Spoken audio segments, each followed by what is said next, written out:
Martin pretty much dominated that race. Yeah, many times the fastest car doesn't win. Yesterday, you could see he ran through the field and got to Denny, and then I think he went by Denny right before they pit for the first time. He went by Denny. He kind of head faked Denny to the right, and Denny gave it to him. And Mike Joy actually said, and Denny slams the door. Denny was not even remotely blocking him, and when honestly he should have been. I don't know what a spotter was saying. I don't know who the spotter was down there. I don't know if he's looking at his camera or whatever. But Martin wasn't there yet. But by the time Martin got there, Denny tried to race him, and it was over. Yeah, and that was Martin. When it leveled out a little bit there at the end, Martin was coming through traffic. I forget where the hell he started, but he burned his stuff up to get to Denny, and then once they were on equal stuff, it seemed like Martin was the class of the field. Yeah, he was definitely a little bit faster. It was slow and methodical. He was. I don't even know that he was that much faster. He was just that much better in traffic. For whatever reason, he's always been one of the best at being able to pass. But especially at that place. But he was even that caution when it flipped everybody and some guys stayed out. He was the only one that drove right back to the front. Everybody else kind of got there methodically, but he drove right back to second or third and then ran Kyle down and past him. He was aggressive on them restarts, too, which helped. If you could be like Bubba was, we were running 20th, but we were making up 5 or 6 spots. Just if you could just be aggressive on a restart, because you kind of know where they're going to stack up. So we were actually utilizing the opposite lanes of the preferred lane a lot of times because coming up the hill, the right lane's going to stack up into 2. So if you run on the top, you get a run there. The bottom lane's going to stack up into 4 and 7. So if you could utilize those lanes outside, we passed a couple guys on the outside of 11. Where they're going to stack up. So if you could be aggressive, you can make up time. And then we saw there wasn't a lot of passing. So if you could kind of get in where you fit in and then, you could ride it out from there, it was a lot easier to just maintain. One thing to notice, there was a lot of fall off for a little while. And then it's like once everybody got to that, and it's almost like once you burnt that part of the tire off, everybody was on the same thing, and everybody's lap times were almost the exact same. Yeah, it's like we continued to fall off, but we all continued to fall off at the same lap time. It definitely minimized though. You would jump I saw this especially on Saturday. We would be running. We'd 8 or 9 laps. We'd be really good, not really good, but we were good. And all of a sudden, we would lose a second, like a light switch, and you're like, "What the hell?" Yeah. I was like, "Oh, you must have screwed up." And then you'd never get it back. You just another 10. I'm telling you, there's like a layer or whatever they burn through, and then once you burn through that layer, you're done. And then there's still no whenever back in the day when we raced there, the guys. There were some guys that were really good on short runs, and there was guys that were really good on long runs, and that still never played off because I think everybody was on. I think once you got through that part of the tire, once you got 8 or 10 laps on your tire, everything was the same, and you could never take care of it. And they just got so much drive still. There's no, like you said, you can grab a gear and go. I know everybody's still complaining about need more rear grip off of 7. That's never going to go away. I don't care if you put 8 tires on the thing; they're still going to complain about rear grip leaving 7 at some point, and 11 too. So I don't know. It looked like there still wasn't nobody looked up on top of the track. Everybody, coming up the hill right there, they're flying. They're stuck to the ground, leaving the corners, even leaving 7. You see a guy wiggle once in a while, but most time it's because he grabbed too much curb or something and it upset the car. And back in the day, the guys used to get super loose there. Just couldn't. And I know when they say they didn't have any rear grip yesterday, compare that to 6-7 years ago, that's not having any rear grip. They say they don't have rear grip now, and it's hard for us to see it. Used to be when they said they didn't have rear grip, skating. We could tell. Yeah, and you saw it. Yes, TJ's I'm sure saw this. Them guys coming up the hill in the 2. A couple times you could see them oh shit, he's overshot the entry. It didn't matter. No. He'd just get it wound up and take off again.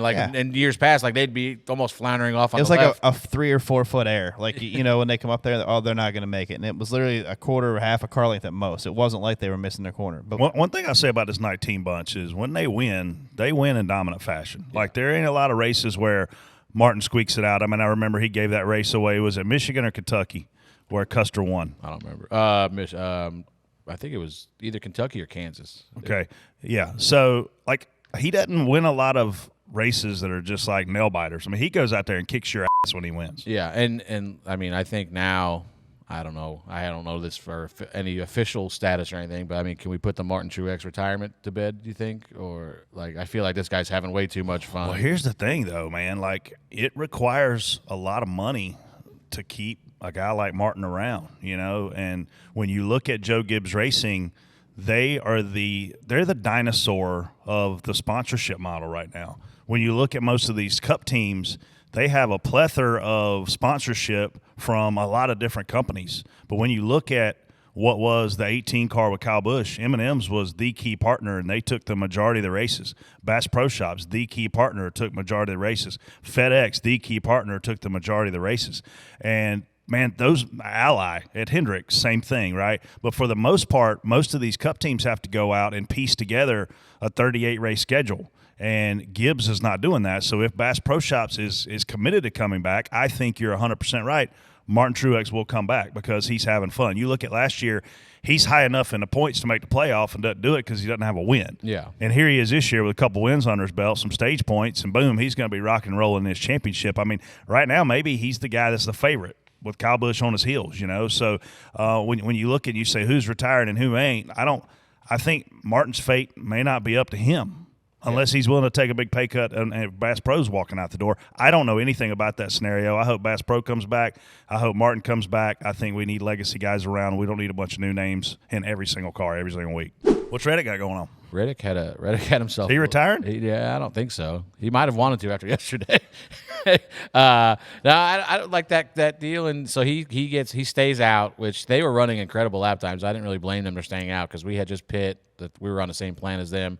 We had Pitt, and he was running probably a second faster than us at one point in that run, and they got that yellow, and he stayed out with Chase and Blaney, which Logano, Blaney, I think no, I think it was just Chase. It was Chase, Blaney, him. And Yeah. Blaney run 30th off And that. Blaney almost stole. If he didn't get run over by, I guess it was McDowell. I saw he was bitching. Yeah. I didn't see it. I just saw him complain. McDowell had a little bit of help, but So he was going to steal I would like you say, said, he though, was last all day long. a lap before that, I told Drew, I said Blaney's getting ready to get moved here because Yeah. he was kind of holding up the line. well, But, I mean, he was definitely going to finish better than he better. was. Yeah, at that point though, if you're running he third couldn't or finish fourth, any worse. that's what I'm saying. If you're running third or fourth, I mean, it's probably okay to give up 3 or 4 spots right there before you get spun because you were going to run 28th. But yeah, so the Reddick deal, he gets.